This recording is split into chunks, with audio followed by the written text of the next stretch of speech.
ឥឡូវគ្រូចង់ឲ្យយើងរៀនពីវិធីសាស្ត្របំពេញលេខពីលេខ1ដល់លេខ9ដែលផលបូកជួរដេកស្មើនឹងផលបូកជួរឆស្មើនឹងផលបូកកទ្រូងហើយស្មើនឹង15ពី1ដល់9ណាចឹងវិធីសាស្ត្រធ្វើគឺយើងដាក់លេខ1នៅខាងលើគេចំកណ្ដាលហ្នឹងតមកយើងខ្វែងវាមកខាងក្រោមគេ import នេះខ្វែងមកកន្លាហ្នឹងណាមកក្រោមគេ import មកដាក់លេខ2សេតាមដាប់ពី1 2 3 4 5រហូតដល់9មកអញ្ចឹង1ហើយ2 2ហើយ3អញ្ចឹងបើយើងឃើញថា2កន្លែងហ្នឹងយើងត្រូវឡើងមកនេះយើងមកឡើងមកកាត់បែបហ្នឹងកាត់កញ្ឆិតហ្នឹងបើវាតល់ឃើញថាឡើងទៅលើអត់រួចទេយើងត្រូវខ្វែងមកខាងនេះខ្វែងលេខមកខាងនេះ1កន្លាដែរ1កន្លាទៀតហ្នឹងខ្វែង1បាន1កន្លាបានហើយអញ្ចឹងយើងខ្វែងមកដល់លេខ3បន្ទាប់មកយើងត្រូវឡើងបញ្ឆិតឡើងទៅលើអញ្ចឹងណាបើឡើងទៅយើងឃើញថាប៉ះលេខឲ្យតែឡើងទៅប៉ះលេខយើងតម្លាក់ចុះក្រោមដល់លេខ4កន្លែងនេះបន្ទាប់មកយើងឃើញថាកន្លែងនេះយើងអាចឡើងទៅបានអញ្ចឹងយើងអត់មានប៉ះលេខប៉ះអីទេយើងឡើងទៅទៀត4ហើយ5កន្លែងនេះមកបន្ទាប់មកនេះ6រួចហើយកន្លែងនេះគៀនគេ import អាគៀនគេ import ខាងលើហ្នឹងយើងត្រូវតម្លាក់ចុះក្រោមណាចាំកន្លែងហ្នឹងឲ្យតែឡើងដល់កន្លែងគេ import ខាងលើហ្នឹងគឺជ្រុងខាងគៀនគេ import ខាងលើហ្នឹងគឺយើងតម្លាក់ចុះក្រោមមកដាក់7បន្តមកទៀតយើងមិនអាចឡើងទៅទៀតបានទេយើងត្រូវខ្វែងមកនេះខ្វែងមកលើនេះណាខ្វែងមកលើនេះខ្វែងទៅលើនេះ1កន្លាហ្នឹងគឺដាក់8បន្តមកទៀតអានេះយើងឡើងទៅលើក៏រួចដែរអញ្ចឹងយើងត្រូវខ្វែងចុះក្រោមឲ្យតែឡើងទៅរួចយើងខ្វែងអានេះឡើងទៅរួចយើងខ្វែងណាអានេះឡើងទៅរួចទៅយើងខ្វែងមកខាងក្រោមនេះមកនេះខាងស្ដាំហ្នឹងដាក់លេខ9អញ្ចឹងយើងធ្វើការបូកទៅត្រូវនេះយើងបូកមកបាន15បូកទៅបាន15បូកបាន15នេះ15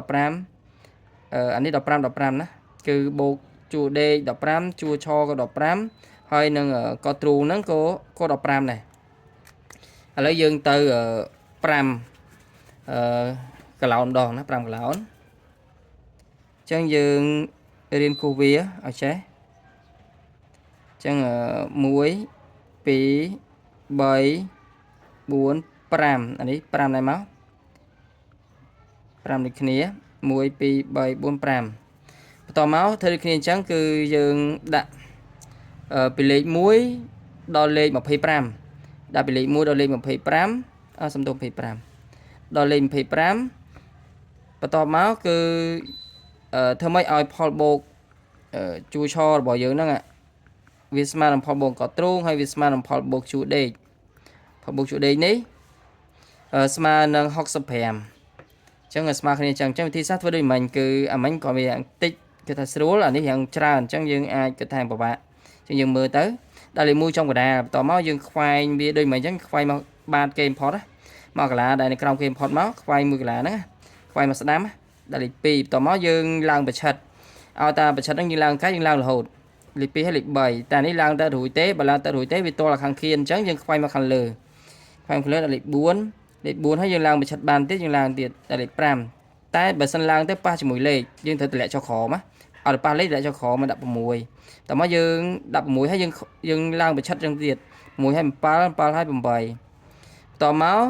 ដល់កន្លែងលេខ8នេះផ្នែកខាងលើគេ import នេះគឺយើងមិនអាចឡើងទៅទៀតបានទេអញ្ចឹងយើងត្រូវខ្វែងចុះក្រោមនេះអញ្ចឹង8ហើយមក9កន្លែងនេះ9ហើយយើងឡើងទៅលើនេះក៏មិនរួចដែរគឺយើងត្រូវខ្វែងឡើងលើនេះប្រឆិតមកលើនេះវិញ9ហើយ10កន្លែងនេះ10ហើយយើងត្រូវឡើងប្រឆិតទៀតអញ្ចឹងវាយើងគឺឡើងប្រឆិតរហូតអញ្ចឹងឡើងប្រឆិតទៅប៉ះលេខឲ្យតែប៉ះលេខតម្លាក់ចុះក្រោម11ហើយទៅយើងត្រូវឡើងប្រឆិតតទៀតអញ្ចឹងឡើងបាននេះគឺ12 13 14 15តទៀតយើងចាំអាជ្រុងផ្នែកខាងលើគេ import ហ្នឹងយើងត្រូវតម្លាក់វាចុះក្រោមហើយព្រោះនេះឡើងទៅរួចប៉ុន្តែយើងត្រូវតម្លាក់ចុះក្រោមណាតម្លាក់មកដាក់16អញ្ចឹង16អានេះគឺផ្នែកខាងស្ដាំគេ import ហ្នឹងគឺឡើងទៅអត់រួចទេយើងត្រូវខ្វែងឡើងទៅលើនេះឡើងមកលើនេះណាយក16ឡើងដល់17នេះ17ហើយអានេះគឺតល់ខាងលើនឹងទៀតយើងត្រូវខ្វែងចុះក្រោមមកទៀត17ហើយ18ហើយនេះឡើងទៅបានណាឡើងទៅបានឡើង18កន្លែងនេះ19ហើយ20សំទោស19ហើយ20បន្ទាប់មក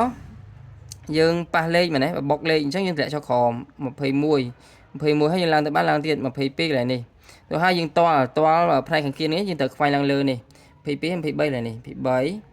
ហើយឡើងទៅលើបានឡើងទៀត23 24ហើយ ខ្វែងចូលក្រោមគឺ25ចំកណ្ដាលតែម្ដងអញ្ចឹង1និង25ហ្នឹងគឺវាទល់គ្នាបែបហ្នឹងណាអានេះ1ខាងលើគេ import 25ក្រោមគេ import ហើយយើងធ្វើការបូកវាមកបូកកត់ទ្រូងបូក